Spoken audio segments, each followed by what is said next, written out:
காங்கிரஸ் கட்சியுடைய நிர்வாகிகள் பல இடங்களில் இந்த கருத்துக்கள் பரிமாறப்பட்டு வருகிறது.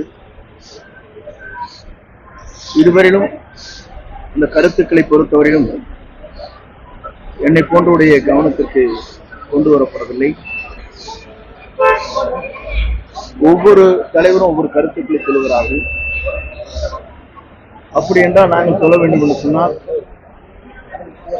இலங்கை தமிழருக்கு குரல் கொடுத்த சீமான் அங்கே விருந்து கொண்டு விட்டு பரிசு பொருளை வாங்கி வந்த காலம் இருக்கிறது. மறந்துவிடக்கூடாது. கவனத்திற்கு வரவில்லை. கவனத்திற்கு வந்தால்தான் அதற்கு பதிலளிக்க முடியும்.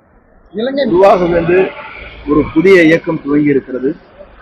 ஒரு வரலாறு படைக்கிற இயக்கம்.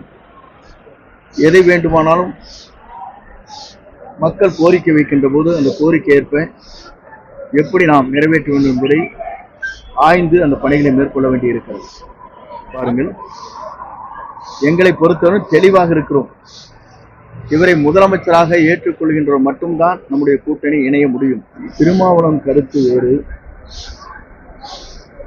அவருடைய கருத்துக்களை கேட்கின்ற போது இதே திராவிட முன்னேற்ற கழகம் வாஜ்பாயுடைய அமைச்சரவையில் இருந்த போது என்ன செய்தார் என்பதை திருமாவளவன் தான் விளக்க வேண்டும். முக்கியமான விரைவில் ஜனவரி முதல் வாரத்துக்குள் அத்தனையும் தெரியும். எல்லோரும் வாழ வேண்டும், எல்லோருக்கும் வேலை கிடைக்க வேண்டும் என்று நம்முடைய நோக்கம். இதை பொறுத்தவரை தெளிவாக சொல்லியிருக்கிறார். நாங்கள் தெளிவாக புரிந்து கொள்ள வேண்டும்.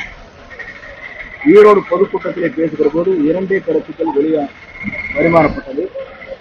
அங்கே இருக்கிற லட்சக்கணக்கான மக்களும் அதற்கு கோஷம் அளித்தார்கள். கொள்கை ரீதியாக நாங்கள் எதிர்க்கிறோம். யாரை அப்படின்னு கேட்டார். சொன்னாங்களே இல்லையா? தெளிவாக மக்கள் சொன்னார். மக்கள் உணர்வைத்தான் அவர் பிரதிபலிக்கிறார்.